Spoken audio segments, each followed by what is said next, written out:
The most stressful question you can ask a Texas A&M fan right now: will the Aggies hold on to Terry Bussey? You are Locked On Aggies, your daily podcast on the Texas A&M Aggies, part of the Locked On Podcast Network, your team every day.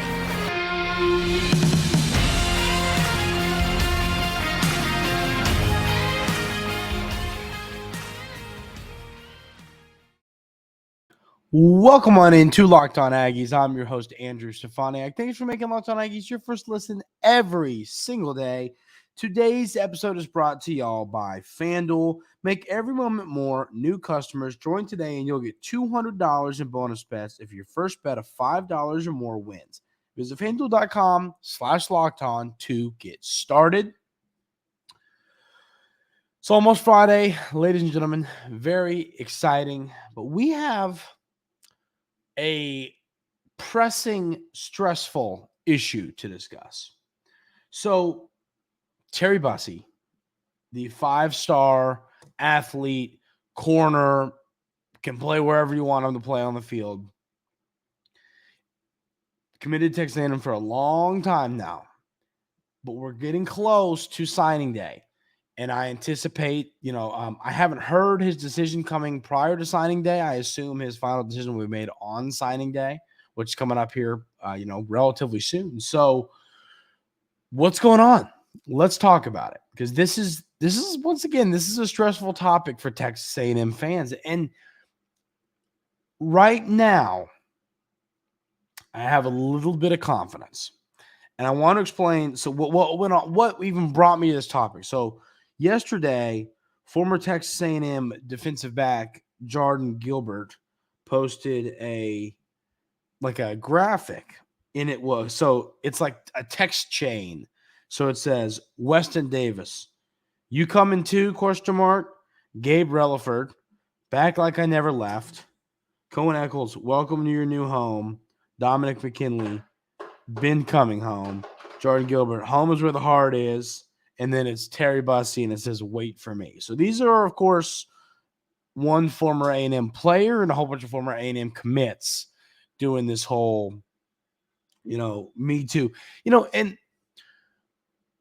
the reason that this graphic to me is a little bit like, what? I'll tell you why. And it's kind of because, a lot of this, there's a new coach.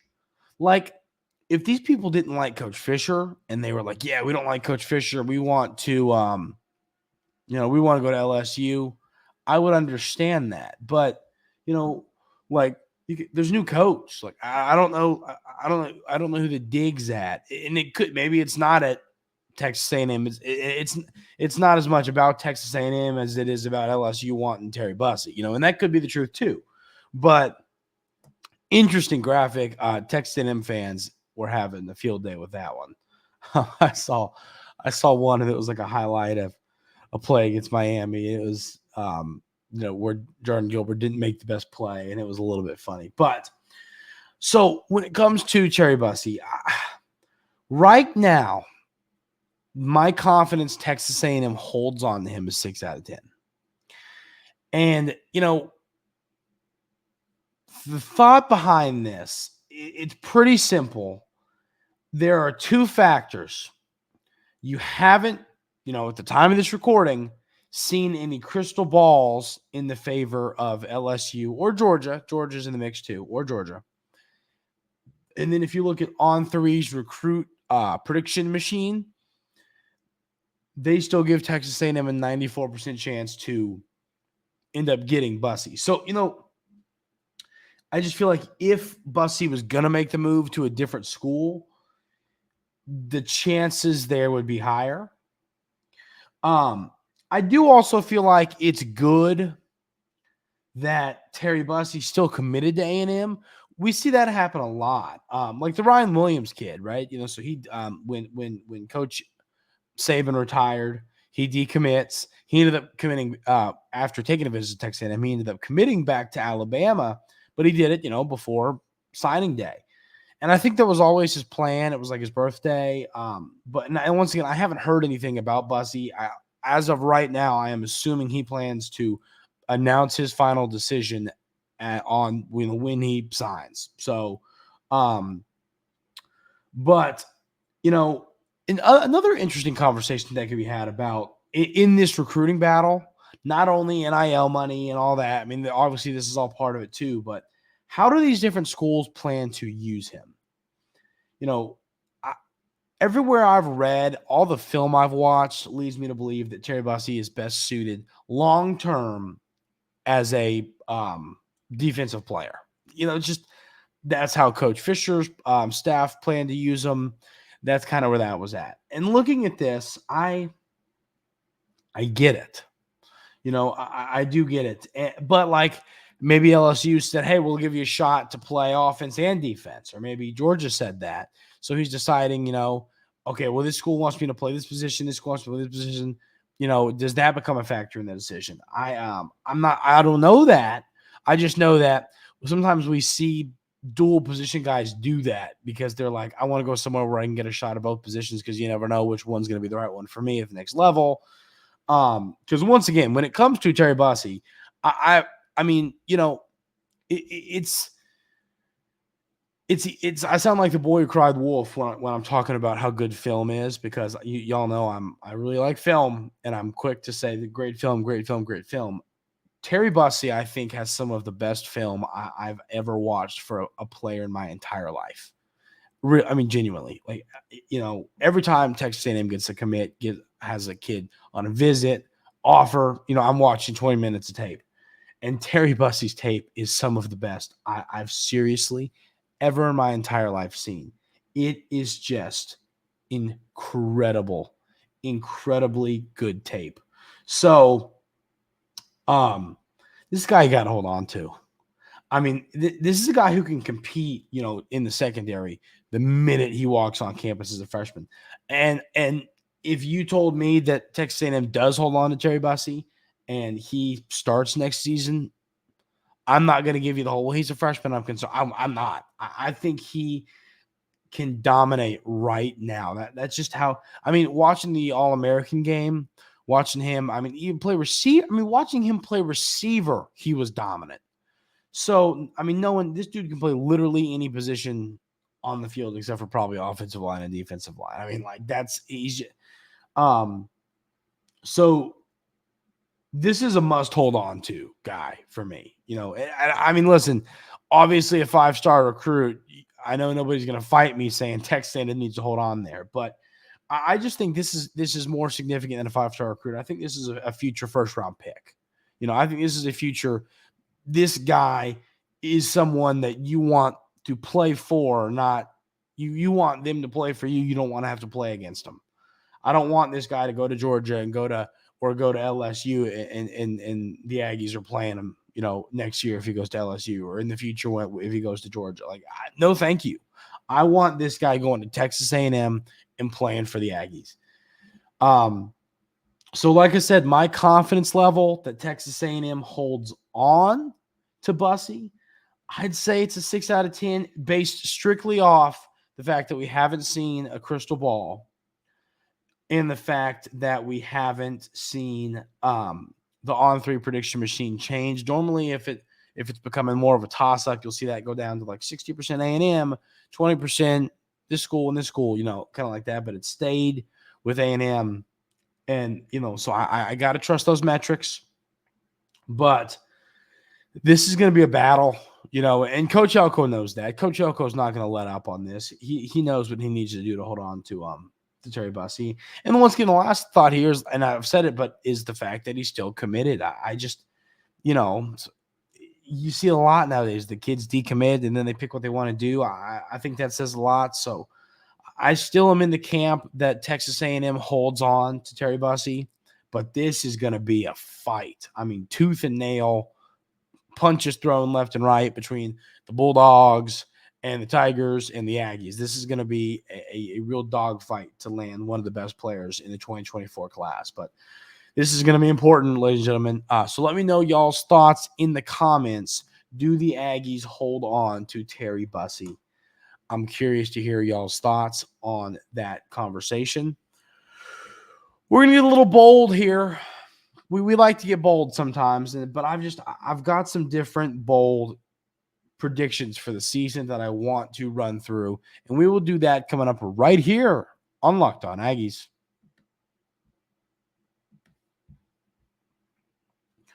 But first, I want to tell you about our friends over at FanDuel Sportsbook. Happy Super Bowl to all who celebrate from FanDuel, America's #1 sportsbook. If you're like me, Super Bowl Sunday is all about scoring the best seat on the couch, grabbing your favorite football snacks, and placing some super bets. I haven't broken down what I'm going to do for the Super Bowl yet when it comes to betting, but I will tell you I'm rolling with the 49ers. I think the 49ers are going to win. Probably put a little bit of money on the 49ers and make a big parlay from players, yards, touchdowns, stuff like that, which is the fun part about FanDuel. It's easy to use. It's fun to use. All of the different parlays, you can combine them and do them easier. It's just the best compared to all the other competition. FanDuel is the place to be. FanDuel has so many ways.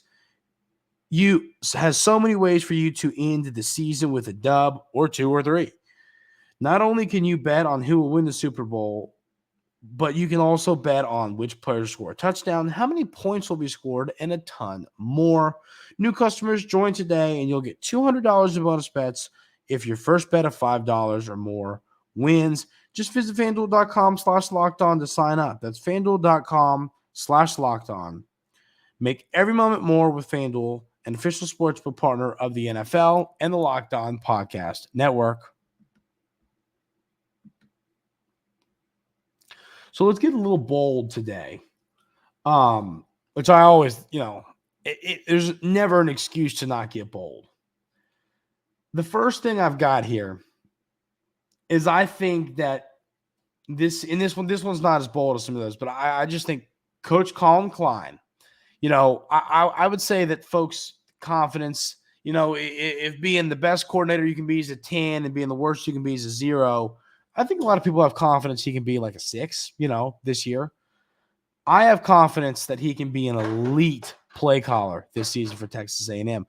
I mean, I really dug more into his offense this week and learned more about what he did, the way he runs things. And watching more into that, I just gained more and more confidence in how good Coach Klein's going to be at Texas A&M. And I talk about it a ton, and you hate to say it, I think Coach Colin Klein is a kind of guy you got to enjoy it while you got it, because I think that he's 2 good years here away from being a head coach at a Power 5 school. That's how talented he is of a coach and how highly I think of him. So, he's a guy that you might not see hang around all that long if he does what I think he's going to do as a coach. So that's my first bold take there. Next thing I got here is I think the secondary is going to take a huge jump. I think we're talking, from 0 to hero. We're talking bottom to top type of flip. And that's purely based on what you've done in the portal. And then, part of that has to do with hopefully holding on to Terry Bussey. The secondary is a position where a lot of the guys that weren't great are gone, and a lot of the guys that still have potential to be great that were on the roster last year are still here. So I think that, you got rid of a lot of the problems. You kept a lot of the players that can be solutions, and then you went and got the solution via the portal in a handful of talented secondary players. I just think, a Des Ricks, a Donovan Saunders, these kind of guys, Will the Blanket Lee, these are the type of dudes that can just come in and really make a difference in this Texas A&M secondary. And another thing I keep saying, and I know it's kind of like it's not a great take, but my thought here is like you've brought in enough guys that you can't swing and miss that many times. You just can't. Like one of these guys, at least 2 or 3 of these guys are going to be pretty good. There's just no way. There's just no way you can go 0 for the world. I think that a couple of these guys, and are all of them going to be great? No, we saw that last year. But could a couple of them be really, really good? Yes. And that is why I think it's so important to do what Coach Elko did. And when you are fixing a position group via the portal. Don't be stingy bringing guys in. Hey, keep bringing them, bring them, because you never know who's going to pan out and who's not. So, use some roster spots. And that's why, take some different styles of guy. Young guys that have 3 years eligibility, older guys that they're one and done. You've got a ton different you can do with players like that. And that's why, kind of making sure you have all different styles of portal player, because I talk about it all the time. There's different styles of portal player. And making sure that at a position group of need, you really kind of get all those different phases. Then, hey, if some guys are good, you might have them back for another year, or you could get a 1-year rental, or you can get guys with a ton of eligibility, or 2 years. Lower level guys coming up to play a Power 5 football. Transfers that maybe they didn't have the best career at a Power 5 school, and they're making the move to the SEC. There's different types of transfers, and I think Texas A&M has all of those different kinds currently with the in the secondary for the transfer portal class. So I think that now this one, and I think I've kind of talked about this before. I think this one to me isn't bold either, because I really think this is going to happen. I'll be honest with you. I think Nic Scourton is going to lead the SEC in sacks this year. I think what Coach Elko wants to do on defense, plus what we already know Scourton can do on defense, because he's proven he can do it.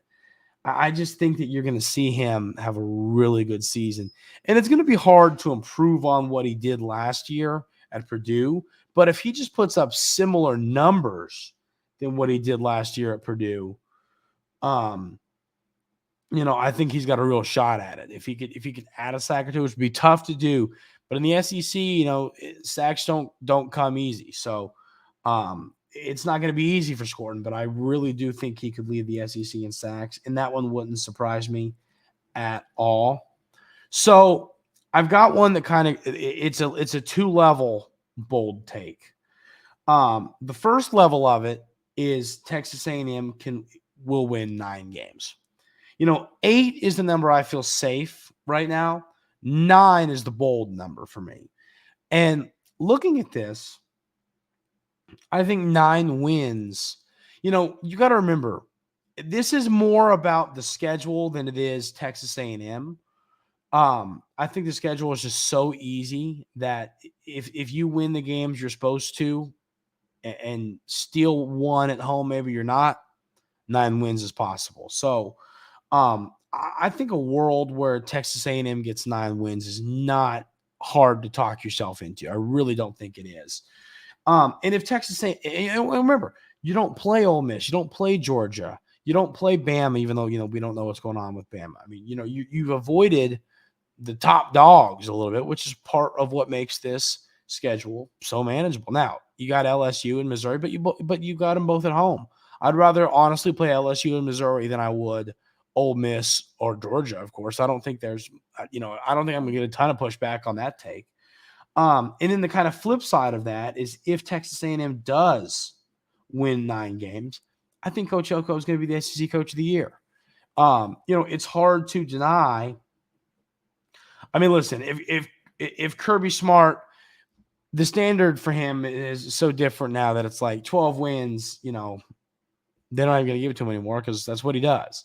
I think, if Coach Elko gets 9 wins up on the board after, what Texas A&M did last year in the regular season, first year, I think he could win the SEC Coach of the Year. I wouldn't surprise me one bit.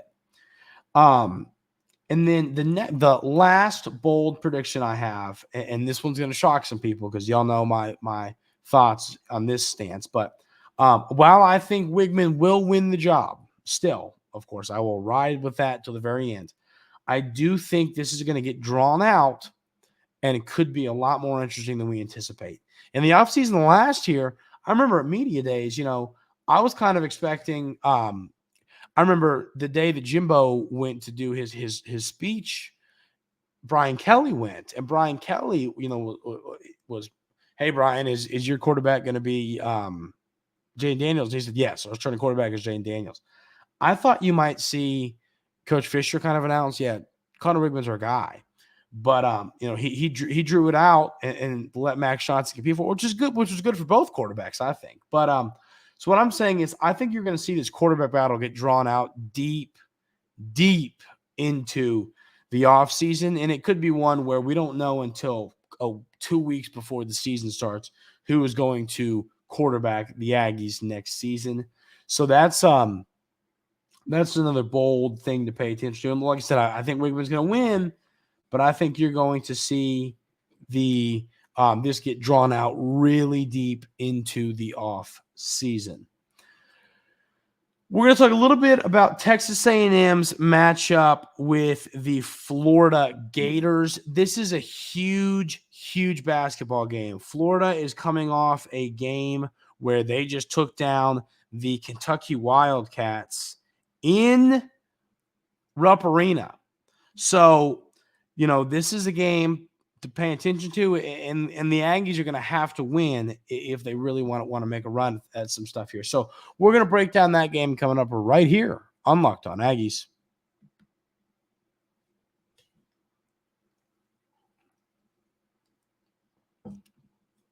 So looking at this game, to the two best offensive rebounding teams, the two best flat-out rebounding teams pretty much in college basketball and in the SEC. These teams are, gritty, get to the rim and get rebounds, tap ins, put back dunks, kick it out to shooters. And I had the pleasure of watching Florida play last night. And, being at that game, it was just like, this is a really weird Florida is an extremely underrated SEC basketball team. I can confidently tell you that. Watching Florida play, they score the basketball. They're KenPom-wise one of the best offenses in college basketball. And then when it comes to the defense, not great. But it's kind of a similar situation to Kentucky.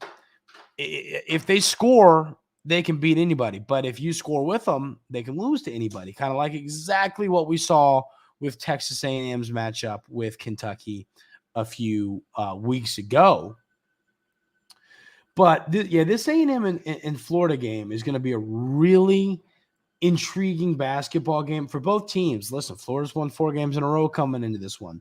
Texas A&M is looking to, kind of get hot here, get going here, coming off, Texas A&M can't get a streak going, open up with a loss, then or back-to-back losses, get a win, get a loss, get a win, and a loss. Texas A&M wants to get, a streak going, win a couple games in a row.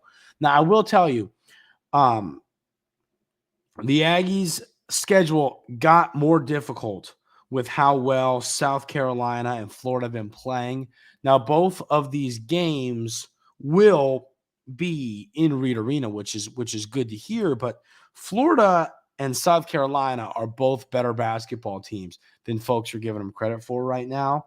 Listen, South Carolina beat Kentucky at home and then went to Knoxville and beat the Tennessee Volunteers. And, Florida just won 4 straight, just went to Lexington and beat Kentucky in Rupp Arena. So these are better basketball teams than I had kind of anticipated heading into the year.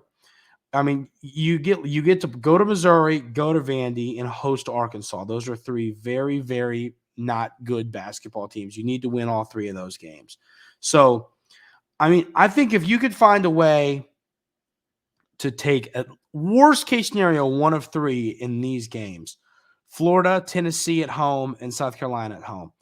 If you can go, I think that you really want to go 2 and 3 in those games. But if you can go 1 and 3, and then you win the Missouri game, the Vandy game, and the Arkansas game, that's 4 and 4 on the month. And I think you need to find a way to go 5 and 3.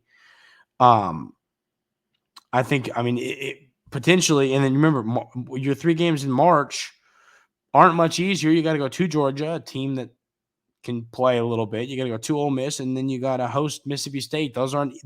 None of these games are going to be gifted but you got to find a way to just scratch and claw and win some of these basketball games.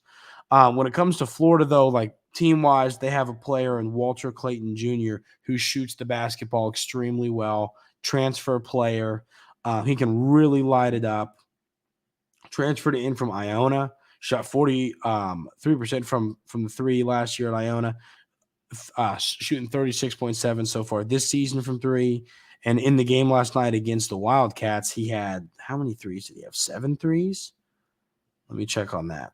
Pretty sure he made 7 3-pointers. So he's the guy. Yep, 7 3-pointers for Clayton. So he's the guy who can light it up at any point. You got to be ready for him. You got to know that he wants to shoot the ball. He has a really good ball fake that was getting Kentucky guards off the ground and leading to him, getting a good look. So you got to not bite on the ball fake with Clayton. He's not a very tall player. Let me see what they have him listed at height-wise. 6'2", and I saw him on the floor. That seems a little, 6'2", air quotes. So, if you can defend him well, if you don't let him shot fake you and get an open look, you can stop him. But they've got talented guards and they've got a couple talented guys down low in Tyrese Samuel's his name, I believe. Yes, Terry Samuel and then Micah Hanlogton. So this is a big game for the Aggies. I think you're starting to get to must-win category for some of these ball games. So it's one that if Texas A&M does want to make the big dance and have a shot to make a run, you got to start winning ball games like this. But that is going to do it for today's episode of Locked On Aggies. I hope everybody has a great rest of your day today. Almost the weekend, almost Friday. A lot to look forward to coming up. Everybody have a good rest of your day today, and we will see you tomorrow.